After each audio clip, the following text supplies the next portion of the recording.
Okay, hello everybody. Welcome back to my channel today. I'm Kevin and today we're back to our first World War topic.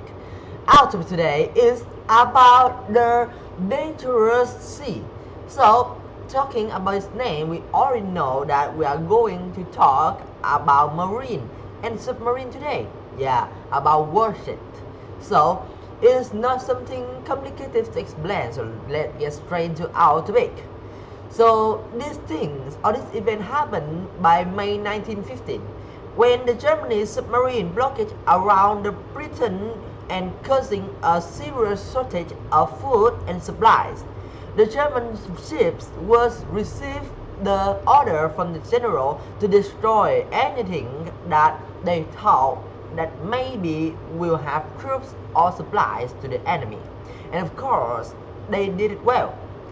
And some captains of non-military ships. For some of you guys who don't really know about English, that means it's just normal ships, not in like it's not joining for war. It's just moving stuff, moving money, food, or just selling things all over the world. Yeah, it was made by business. Okay, those ships is the ships was owned by the business and only work to selling making money, not for war.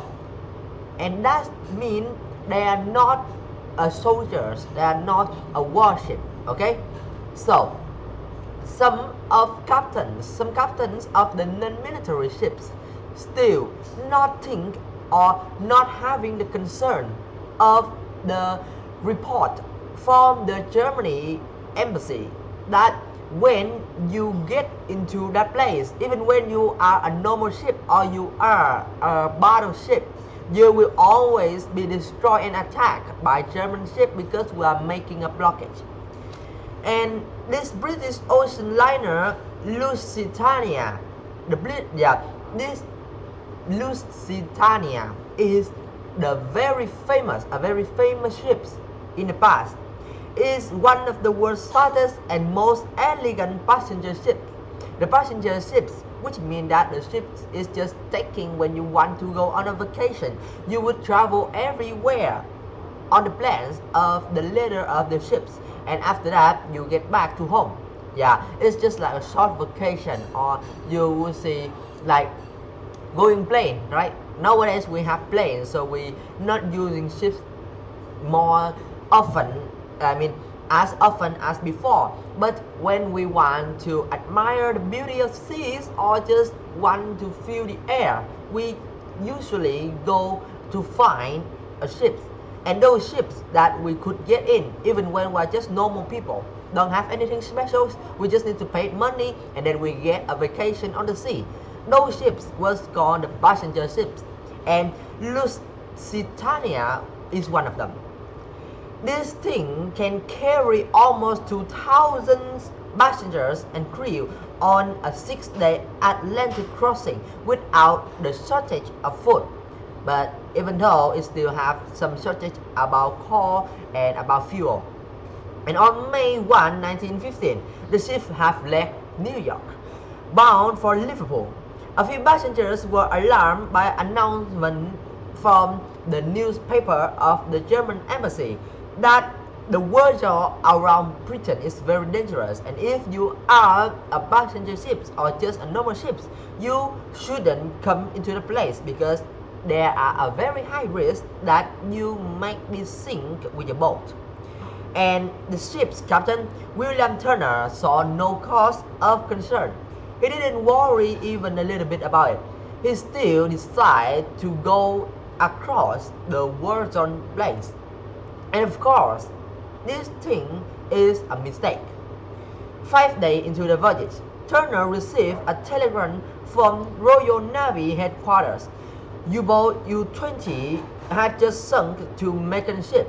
And for some of you guys who don't know again, U-boat U-boat U-20 is the Germany ship, which is one of many ships doing the blockage in the war zone around Britain ships. Okay, and when the fog cleared, after Turner come into the fog, going through the mist and come straight into the war zone. When the fog cleared, Turner turned as hard to fix his position by sighting a landmark, which means that he is turning the ship everywhere to finding some place that could be counted as an island or just a land so that he could know the position of his ship. And on the Germany side, the submarine U-20 inside this ship, Captain Leonard Walter Swigger couldn't believe his luck because he is the leader of this ship and he's already spotted a very valuable and seems like a rich passenger ship. Even though it's called a passenger ship, but it maybe it's just a fake ship that the Britain want to bring soldiers and supplies from that ships to the Britain side. So even when it looks just as a normal ship, he still decided to destroy it. But he's not going to make it as quickly as we think. He's just watching it because it's just too far from the range of his, let's say, rocket. I want to say the torpedo, but maybe we almost don't, many of us don't know about what the torpedoes. It is, let's say, a underwater rocket. It should from one ship, the other ships, to the enemy ships and destroy them with explosion. That is a torpedo. And in the more friendly way of calling, of more friendly name, we could call it underwater rocket. Of course, just in this channel. And after that, not hesitating, after he spot the ships, then Swigger still don't know how to approach the ships and destroy it because it's too far from his range. But suddenly, because of the Turner, because of Turner, the leader of the passenger ships decision to turn the position of the passenger ships to find the landmass. And somehow the way he turned is straight into the German ships, which is the U-20. And of course, seeing the things that we told the enemies, okay, seeing the ships that he told the enemies, Swigger has fired the torpedo with no hesitation. And of course, the torpedo ripped into the liner from cargo hold and explode. But just in a second later, another explosion more powerful than the first happened. And of course, the Lusitania has sunk with 1,198 lives drowning with it. Swigger always say he was amazed that a single torpedo could easily destroy a ship, even though it's just a passenger ship. But the torpedo don't really have such a powerful power. Maybe this is the cause of some boilers explosion. For some of you guys who don't know about the boilers, so in the First World War, the technology didn't develop so much that we're having things like fuel, oil, or things we're using to run the motorbike. Things we pour into the motorbike so that it could run. So we don't have it. We don't have the gasoline, okay? We don't have the oil. They use coal and they use water. So if we studied about history, we will absolutely know about the water boil, the water boil system. I don't really know how to say its true name, but it's a system that could make everything work, from the train to a car to a boat, work by boiling water with coal. And that's why we have a time that when the train get out of its way and start to run, it has split out, or you could say it's make out white smoke, the smoke of water.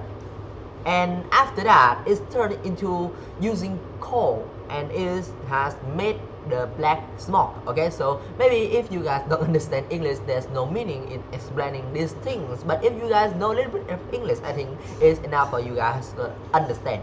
So that is what caused the second explosion of the ship. And of course, there is a lot of unacceptance and also, let's say, anti-German riot actions from the whole world.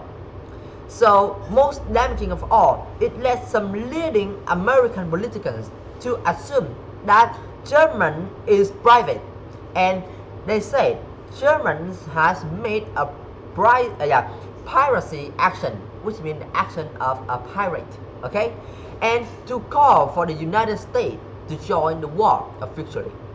And with over 120 American lives has been taken away, U.S. President at that time, Woodrow Wilson, has forced to act. So he sent a letter with very strongly worded to protest about the action and demanding an immediate end to submarine warfare. In response, the Germans tried to justify that the attack was, let's say, reported, and they also give the alarm to the passenger ships, even though they still sink in. And also, this is just let's say, a guess and an accident, because they really made out the war zone and already set the rule that every ship gone into this place is worshipped and will be executed. But they still come into it. So that's why the Germans have the right to shoot it. That's what the Germans say. But of course, while diplomats argued, public opinion in America began to harden against Germany. And all around the United States, people began to ask themselves how much longer they could avoid being thrown into this destructive global war, just started by 2 and 3 countries. But a recent theory suggests a recent theories say that those things, the words of the Germans is not really true. And with some evidence, we could really see that the Germans don't want to apologize for the action even when it's just an accident.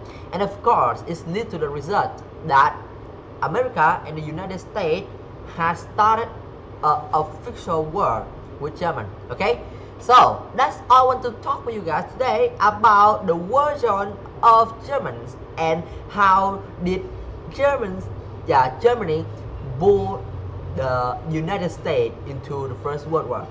If we don't have this event, maybe it would not be counted as a world war, but it's just a big and terrifying war because it's not having the joy of the big group on the world. But because of this event, because of this thing, it's officially become a world war when the United States or organizations which have lots of countries all around the world has joined the war. So that is what turned it officially into the First World War. In the past topic, I already talked that the war is become more and more like a world war and it's become bigger. But of course, they are just one of the reason causing the result. And this event is also just one of the reasons, but is mostly the main things. Okay? So that's all I want to say with you guys today. Thank you for listening, and I'll see you guys in the next video. Bye bye.